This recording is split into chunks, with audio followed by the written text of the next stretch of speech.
بسم اللہ الرحمن الرحیم۔ حضرت یونس جلیل القدر پیغمبروں میں سے تھے۔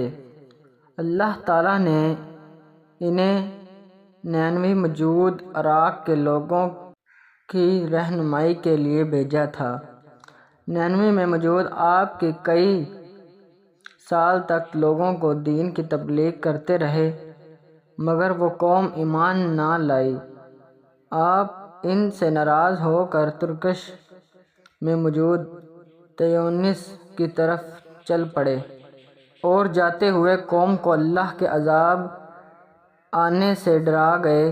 قوم نے آپ کے جانے کے بعد عذاب سے ڈر کر توبہ کر لی۔ سفر کرتے ہوئے آپ کی کشتی میں سوار دریا عبور کر رہے تھے کہ کچھ دور جا کر کشتی بحنور میں پھنس گئی۔ اس دور میں لوگوں میں یہ تصور عام تھا کہ اگر کوئی غلام اپنے آقا سے بھاگ کر جا رہا ہو تو کشتی جب تک کنارے نہیں لگتی جب تک اس غلام کو اتار نہیں دیا جاتا۔ یہی سوچتے ہوئے کشتی میں موجود لوگوں کے نام کا کرہ ڈالا گیا اور 3 بار کرہ حضرت یونس کے نام کا نکلا۔ جب انہوں نے یہ دیکھا تو آپ سمجھ گئے کہ کشتی انہی کی وجہ سے پھنس گئی ہے۔ یہ سوچ کر آپ نے دریا میں چھلانگ لگا دی۔ اللہ تعالیٰ نے مچھلی کے دل میں لقاء کیا اور مچھلی کو حکم دیا کہ وہ آپ کو تکلیف پہنچائے بنا نگل جائے اور آپ مچھلی کے پیٹ میں آ گئے۔ یہ آپ کا امتحان تھا۔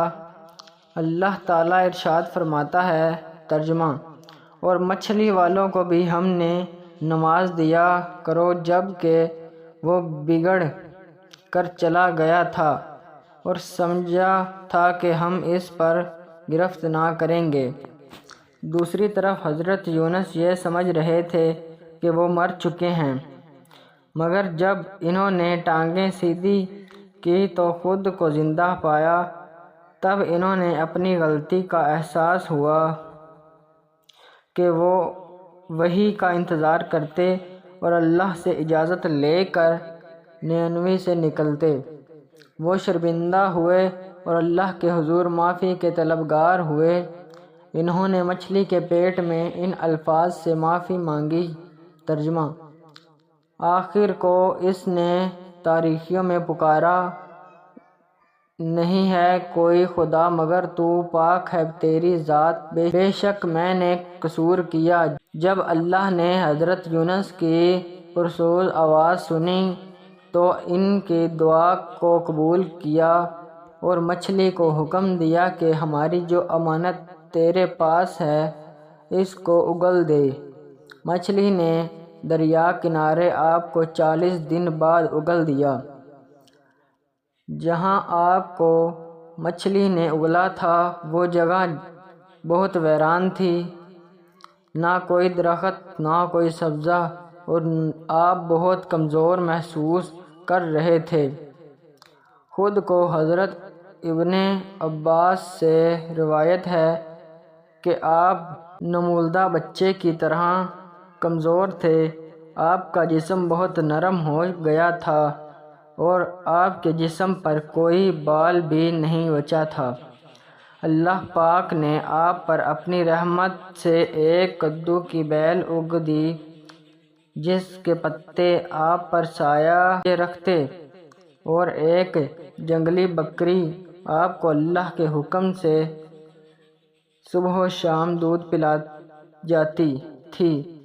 قرآن مجید مچھلی کے پیٹ سے نکلنے کے بعد کی حالت کو اس طرح بیان کرتا ہے کہ آخر کار ہم نے اسے بڑی سقیم حالت میں ایک چٹیل زمین پر پھینک دیا اور اس پر ایک بیل درخت اگا دیا۔ اگر آپ کو ہماری یہ ویڈیو اچھی لگی ہو تو اس ویڈیو کو لائک کر دیں اور مزید ایسی ویڈیوز دیکھنے کے لیے ہمارے چینل کو سبسکرائب کریں، اور اللہ تعالیٰ کے 99 ناموں میں سے کوئی ایک نام کمنٹ میں ضرور لکھیں۔